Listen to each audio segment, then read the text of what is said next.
రామోజీరావు గారు అంటేనే నాకు నా ప్రకారం ఒక అక్షరాకాశం, ఒక స్ఫూర్తి శిఖరం, విలువల జలపాతం. పైనుండి ఆ విలువలు ప్రవహిస్తూ ఉంటాయి.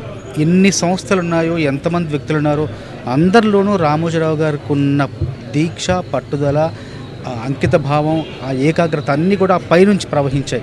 ఆ లక్షణాలు, ఆ గుణాలన్నీ కూడా రామోజీరావు గారి నుంచి అన్ని సంస్థలోని అంతమంది ఉద్యోగులకు ప్రవహించాయి. అట్లాగే ఎన్ని వ్యాపారాలు చేసినా మానవీయ కోణం మాత్రం మరవలేదు, వదలలేదు. అట్లాగే వ్యాపారాలతో పాటు, విజయాలతో పాటు ఆ విజయాల వెనకాల ఉన్న విలువల్ని మనం ఎప్పుడూ గుర్తించాలి, గుర్తుపెట్టుకోవాలి. అవే మనందరికీ ఆదర్శం. రామోజీ గారి కార్యక్రమాల్లో ఒక కార్యక్రమంలో నేను భాగస్తున్నందుకు ఎంతో గర్వపడుతుంటాను. ఆయన చూపించిన దారిలో ఆయన ఆదర్శంగా తీసుకొని, ఆయన స్ఫూర్తిగా ప్రేరణగా తీసుకొని మరెంతో మంది ముందుకెళ్ళాలని, ఆయన తెలుగు భాష ఆత్మవిశ్వాసానికి ప్రతీక అని, ఆత్మవిశ్వాస పతాకాన్ని ప్రపంచవ్యాప్తంగా ఎగరేసిన గొప్ప ధీరుడని చెప్పేసి మనస్ఫూర్తిగా తెలియచేసుకుంటూ, ఆయన సంస్థలో ఒక భాగస్తుని, ఒక భాగస్వామిని అయినందుకు ఎంతో గర్వపడుతున్నాను. ఆయన చూపించిన దారిలో ఆయన విలువలను ఒక కిరీటంలా భావిస్తూ, కిరీటంలా ధరిస్తూ నేను ముందుకెళ్తానని మనస్ఫూర్తిగా విలువ చేసుకుంటున్నాను. అందరికీ నమస్కారం అండి.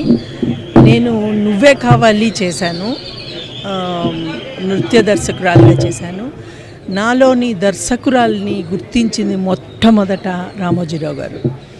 ఆయనతోటి 3 గంటల సేపు కూర్చుని కథ చెప్పి ఆయన నేను ఒక క్షణంలో భయపడ్డాను ఆయనకి చెప్పడానికి. అప్పుడు ఆయన ఎంతో హ్యూమరస్గా, ఏమ్మా నన్ను బుర్కా వేసుకోమంటావా, భయపడకన్నా ఉంటావు నువ్వు అని అన్నారు. అన్న తర్వాత అలా కూల్ డౌన్ చేసిన తర్వాత కథ చెప్పడం జరిగిందండి. అలాంటి వ్యక్తిని పోగొట్టుకున్నందుకు చాలా బాధేస్తుంది.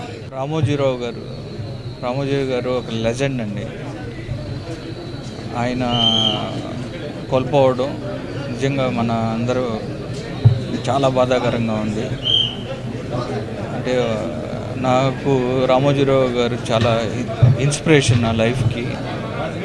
నేను చిన్నప్పటి నుంచి నాకు ఒక తెలిసిన దగ్గర నుంచి నేను ఈనాడు పేపర్ కోసమే వెయిట్ చేసేవాడిని.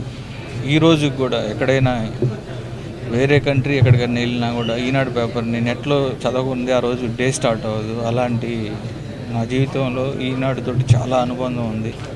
అంటే ఒక వ్యక్తిగా నేను చాలా నేర్చుకున్నా.